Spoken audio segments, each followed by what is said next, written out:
Namaskar, I'm Ankita Rao, and in this video I'm going to talk about Dasera. In my previous video I talked about Navratri, 9 nights, and today's video is about the 10th night. Dasera word is made of two words, Das, Hara.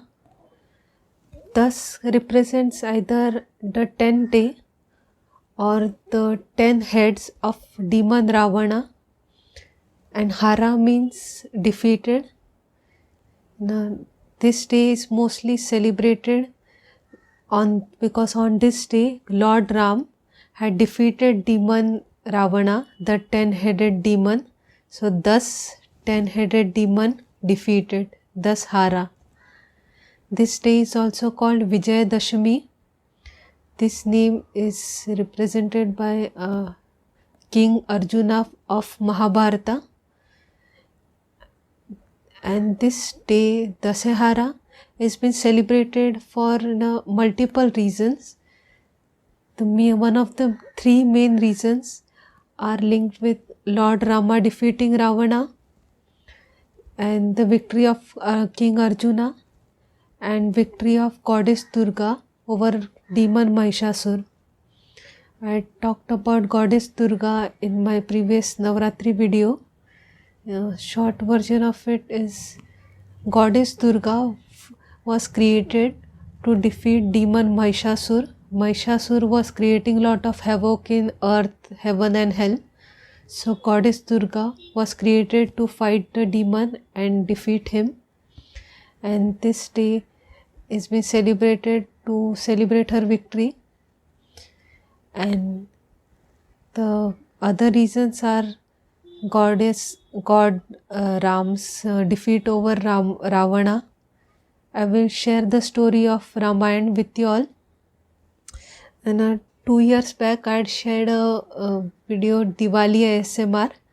In that video I had talked about a Ramayana story in short. So now I want to share in detail. The original Ramayana is very big. But I have made a concise version sharing all details of Ramayana because it's a very interesting story. So let me share with you all.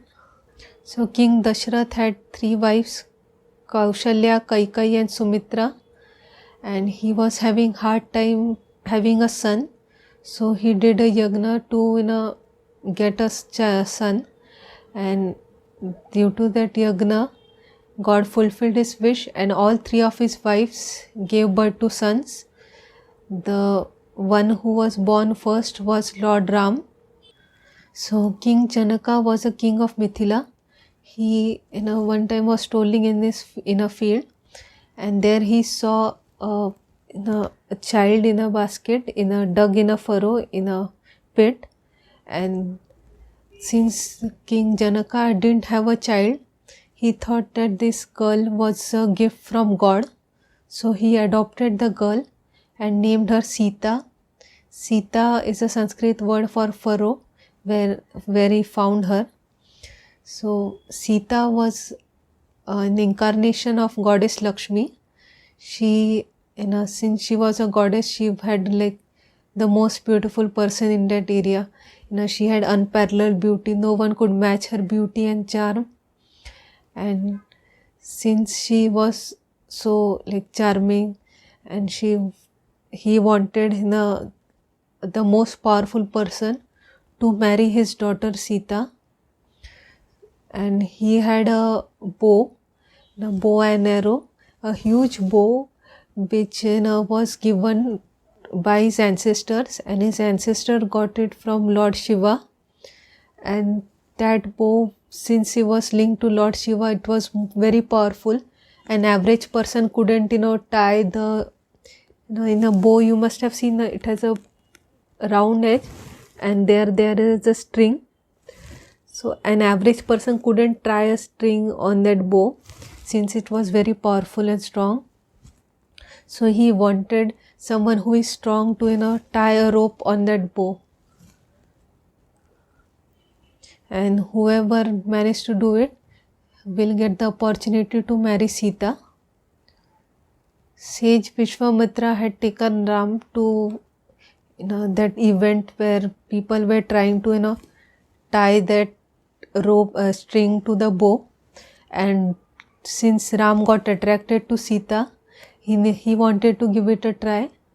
And since Lord Ram is an incarnation of Lord Vishnu, he was very powerful and he could easily tie the string. And not only he could tie the string, he managed to break the bow as well. So since he was so powerful, not only he gave his daughter's hand to Lord Ram, but his other daughters, his younger daughters, were also married off to Ram's brothers, and all the marriage couple were returned back to Ayodhya, where Lord Ram lived with his family. So after Ram and Sita got married, King Dashrath had a desire to crown Ram as the king of Ayodhya, since he was the eldest child of them all. Everyone in the court agreed that Ram would be suitable as the king. But later Kaikeyi, Ram's stepmother, she was manipulated by her maid servant Manthera. She told her that instead of Ram, she should let her own child Bharat to become the king. And she told her that, reminded her of the promise which Dashrath had made to Kaikeyi. And Kaikeyi used that promise to manipulate Dashrath and said that you had granted me 2 wishes. I want the 2 wishes to be fulfilled. And the 2 wishes were: first, send Ram to forest for 14 years, and second, let her son Bharat become the king. And Dashrath didn't like this idea. Dashrath didn't want Ram to leave the kingdom. But during those times, people, once they promised something, they couldn't break the promise. They had very high morals, high beliefs. So he told Ram about this, and Ram was a person who was a very high person with high morals, and he instantly agreed to it. He said, "Your wish is my command," and he agreed to leave the kingdom and stay in forest for 14 years. After Ram agrees to leave the kingdom and go to a forest, his wife Sita also says she is going to join him, and also his brother Lakshman. They didn't want to leave Ram alone, so they decided to come on his journey with him. King Dashrath was very, very heartbroken when Ram left. He couldn't bear the burden of Ram leaving. So out of depression he passed away. And later King Bharat, when he was visiting his uncle, he found out that his mother had plotted to send Ram to a forest and make him the king. King Bharat didn't like it. He didn't like the idea that Ram to be sent away and his mother take advantage of him. So he went to Ram and told about his mother's plan. He told him his mother wanted Bharat to become the king, and this was a plot. Please return back to Ayodhya. I don't want to be a king. You deserve to be the king. But Lord Ram said his father's wish was that I should live in forest for 14 years. I had promised him, and I am going to fulfill his promise. So the trio lived in forest for 13 years, and after 13 years they decided to move southwards, and they were living in a forest in the southern areas. And at that time, Ravan's sister Shurpankha was attracted to Ram. She fell in love with him. So in order to seduce him, she turned into a beautiful woman. Since she was a Rakshasa, she didn't look like a human. So to attract a human, she decided to turn into a beautiful woman. So she went to Lord Ram and asked him to marry her. But Lord Ram said that I am married to Sita, and you can marry my brother Lakshman. But Shurpankha was very offended. she got angry. She tried to attack Sita, and since Lakshman saw that she is attacking Sita, he took off his sword and chopped off Shurpankha's nose and ears. And when he cut off her nose and ears, she immediately turned into a Rakshas and she left. She told her brothers Ravana about this and they were angry. So some of her brothers went to attack Ram and Lakshman, but they were easily defeated. So Ravan decides to take matter in his own hands. He calls Maricha. Maricha is a shape-shifting demon. Maricha transforms into a golden deer and goes near Sita, and Sita is very attracted to that deer. She tells Ram to go capture that deer. Ram has a feeling that this is some kind of ploy by the demons or something. But he cannot say no to his wife. Once his wife has said that she wants that deer, she cannot say no to him. So he tells his brother Lakshman to take care of Sita, and he goes to capture that deer. When he goes there, the deer makes sound of Ram. He uses Ram's voice and asks for help, help, help. And Sita hears Ram's voice. She doesn't realize that this deer is manipulating her. But Lakshman has a feeling. Lakshman tells her that Ram cannot be that easily defeated. But Sita is worried for Ram. She tells Lakshman to go check out Ram and helping out. Lakshman is not sure. Lakshman tells her, I will stay with you. But Sita insists, no, go find Ram, I am worried for him. So Lakshman agrees to her, but for her safety he creates a chalk boundary outside the cottage. And he prays to that boundary. That boundary is called Lakshman Rekha, and in this Lakshman Rekha no one can enter inside, but people can go outside. So Sita was told to stay inside the cottage, and Lakshman leaves to find Ram. When coast is clear, when both the men have left, Ravan transforms into a sadhu and goes to Sita and asks for food. Sita tries to brings food from her cottage. Ravan tries to go near her, but it's stopped by Lakshman Rekha. He tells her that he cannot come inside. Please come out to give me the food. Sita thinks that this is a sadhu. Sadhu will not do anything bad. So she naively comes outside the Rekha, and when she comes out, Ravan transforms back into his original form, captures Sita and lives with her. Jaitu, a vulture, sees Sita being abducted by Ravan. He tries to stop Ravan but is easily defeated.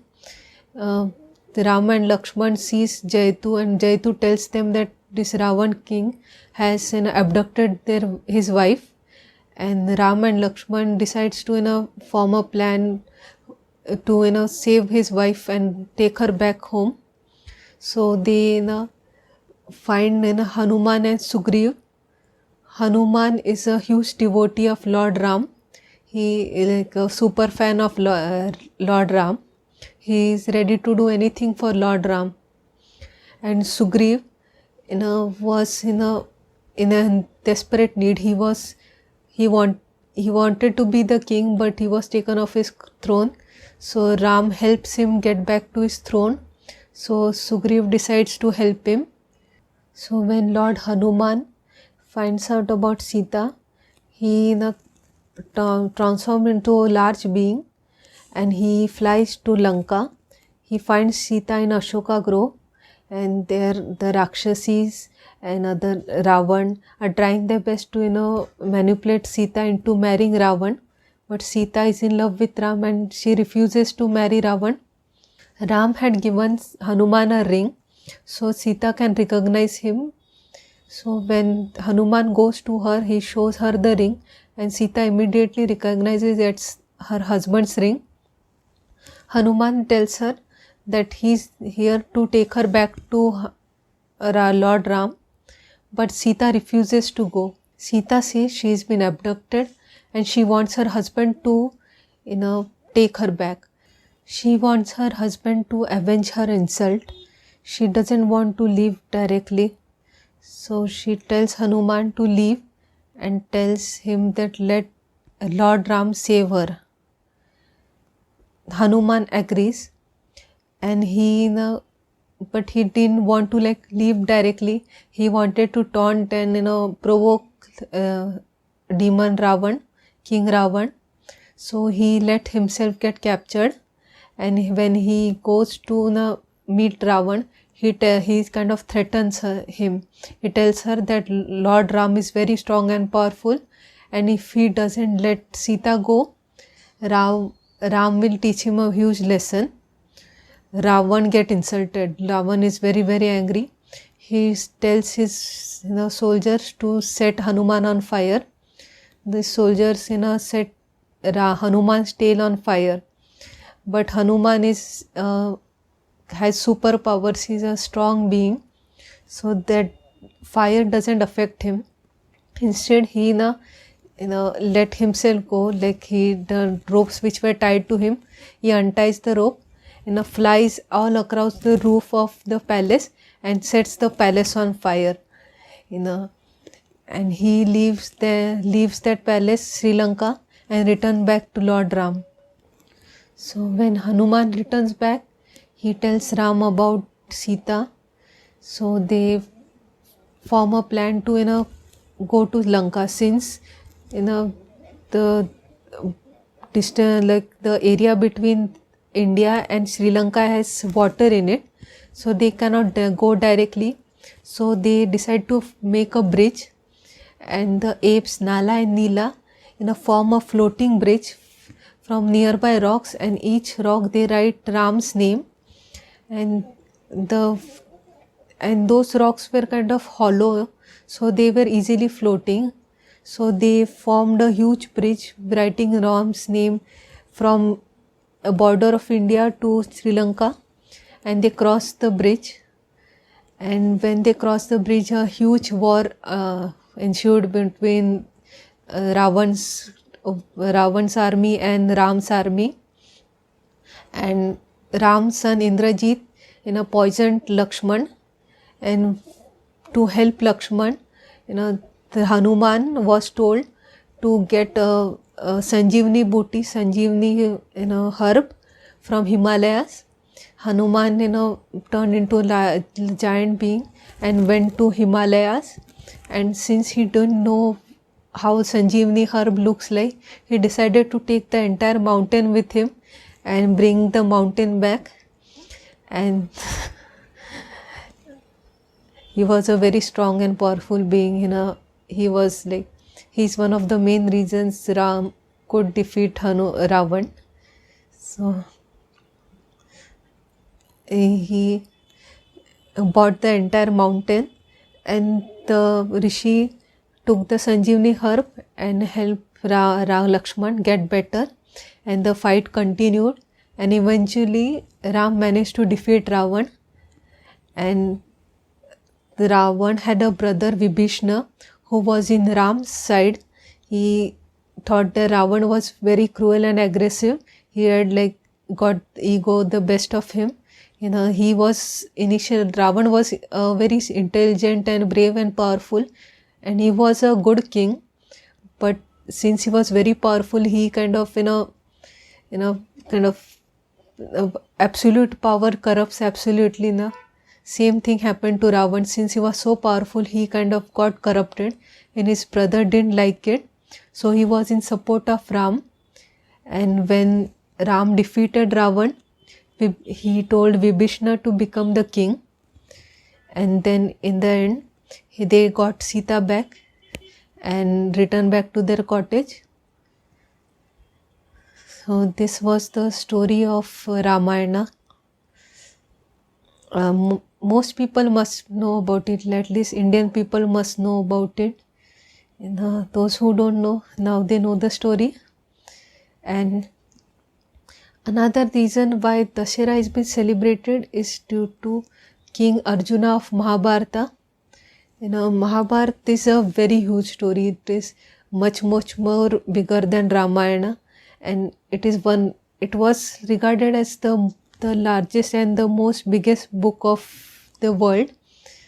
you know and I cannot share the entire Mahabharata story, but I will share the part of Arjuna on why this day is being celebrated as Vijayadashmi.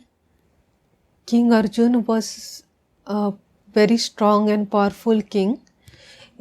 This story, Mahabharata is long backstory.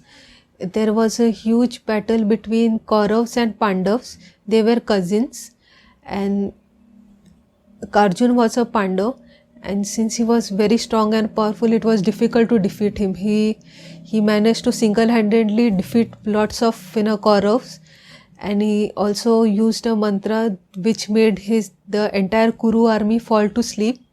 So he managed to defeat millions of them since they went to sleep. And to celebrate Arjuna, since on the same day when Lord Ram defeated Ravana and Arjuna defeated all the Kauravas was on the same day, so they decided to name this date as Vijayadashmi. Vijay is Arjuna's name, and Dashmi means 10, the 10th day of Arjuna.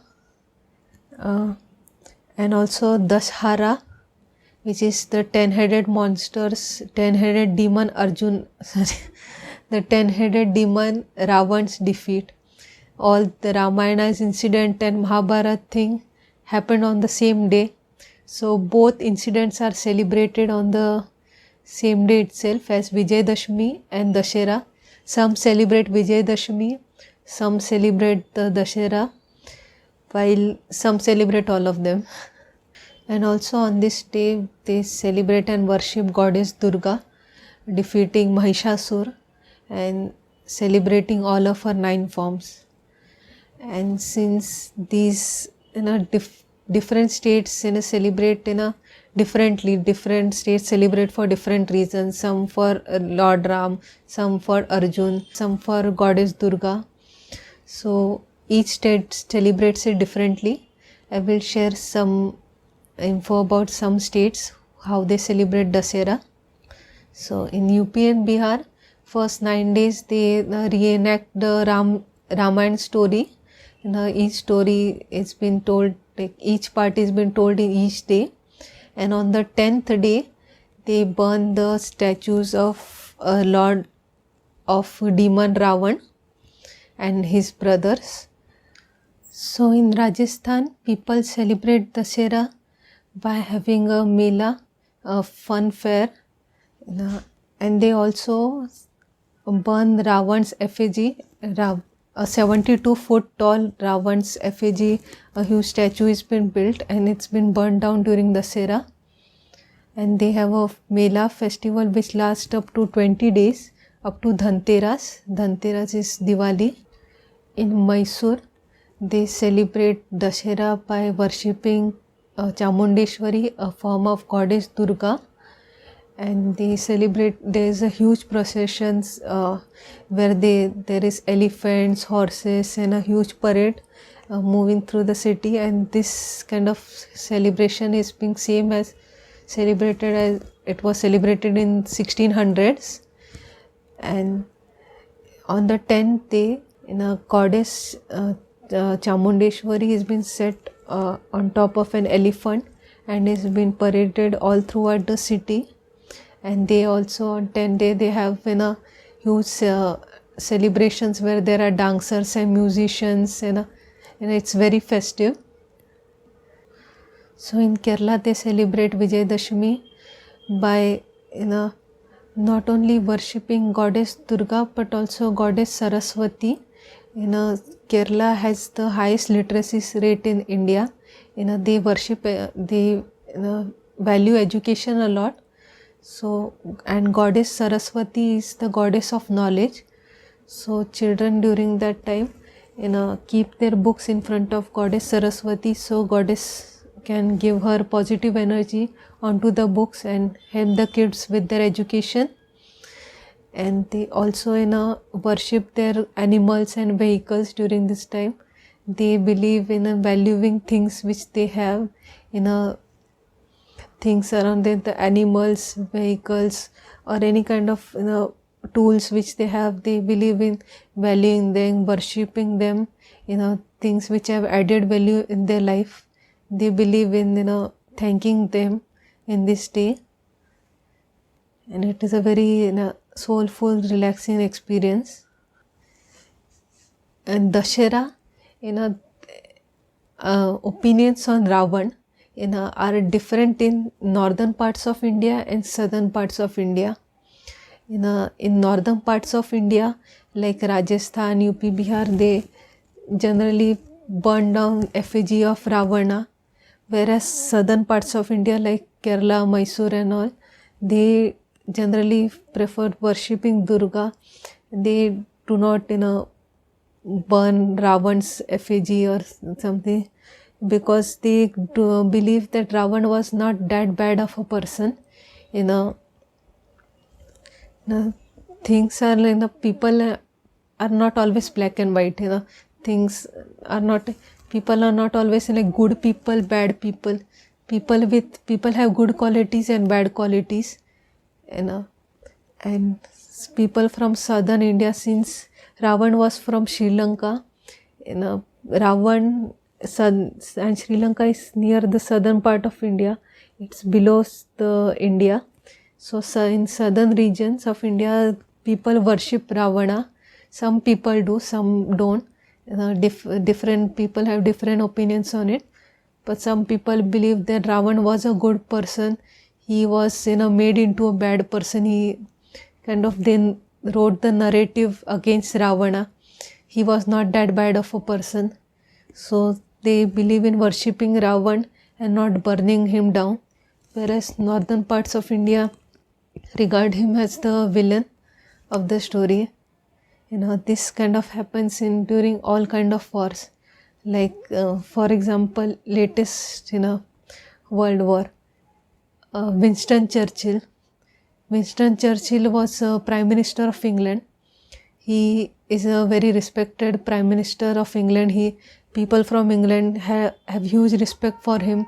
They believe he helped them a lot during the war times. They helped him economically, and he was regarded as a good Prime Minister in England. But people in India don't have very good opinions about him, because people know about it. There was huge conflict between England versus India, and so opinions differ. Since Winston Churchill was in England side, people from England have respect for him, but people from India don't. Same with northern and southern states of India. Since Lord Ram is from northern side of India, he is from Ayodhya. People from north support Lord Ram, and they hate Ravan. Whereas southern parts of India love Ram. They respect Ram. But they also respect Ravana as well. Some people believe Lord Ravan was also a pious man, but his ego got the best of him. But still, he was a good person. He was not like the villain he was made to be. So it's all about perspective. Some things are not always like black and white. It's not evil person, good person. And demon Ram, when I say he was a Rakshas, and the Rakshas is not just a metaphorical, he was a demonic evil person, but Rakshas was a different kind of species altogether. Rakshasa mainly lived in Sri Lanka region, and they were like human, but their bodies were also a little bit different than human. They're much larger than human, and they had huge teeth, horns, and they very different and more wild and stronger than average human. So there was a bit conflict between Rakshasa and humans as well. And there were apes also during that time. Ramayana story is very very long time back. So there were apes as well, there were rakshas as well, and humans as well. All different species living together. Now, Lord Hanuman is a ape, and the Lord Ravan is an rakshas, and Lord Ram is a human. So kind of it's a very interesting story. It's like a war from the olden times, but this story kind of, or the Mahishasur story kind of teaches us one thing, that when you have absolute power, when both Mahishasur and Ravan must be good people, I don't know them, so they must be good. Lord Ravan had done lot of good things for his kingdom. He was a very strong and powerful, and he was good king. He had done good things for his kingdom, but when he got very very powerful, very strong, he kind of got corrupted. He developed a huge ego. He kidnapped Sita and they refused to let her go. He had a big ego. He thought Ram cannot do anything to him. He is much more powerful than anything else. Same with Mahishasur. He underestimated women. He thought that no woman will be able to defeat him. Women are weak. So kind of when you get too powerful, the kind of absolute power corrupts absolutely. You become corrupted. You cannot think straight. You feel you are undefeatable, and you take things for granted, and you underestimate people. You don't value people a lot. So this in a kind of a karma. No matter how much powerful you are not much powerful than God. If you do bad things, your karma will get back at you. No matter how much powerful, how much whatever you have, it can go down. So if you got any power, do not take things for granted. Don't underestimate anyone. Respect everyone, and use your power for good things at least. If not good things, at least don't use it for bad things. What did you think of this video? And also, so do you celebrate Navratri and Dussehra? If you are from India, you must have heard about Navratri, Dussehra. If you are from outside of India, these festivals must be new, something new. Do people celebrate it in your country? How do you celebrate Navratri and Dussehra? Please let me know. I want to know like different ways people celebrating it. Everyone has their own custom on how they celebrate festivals. Some have huge elaborate customs and traditions, while some keep it simple. And what do you think of the decorations? I made them myself, and I decided to get into art and craft little bit. Since this is a festive video, I wanted the background to be a bit festive, and I wore nice clothes as well for this video. It's a festival video, then it's best to like wear nice clothes as well. What do you think? Do you like the decorations? And did you like this video? If you didn't like something about it, please feel free to share your feedback. I would like to learn more, and please let me know like how you celebrate these festivals, and what are your opinions on King Ravan. Do you think he's a good person, bad person? What are your opinions on him? And see you next video. Bye.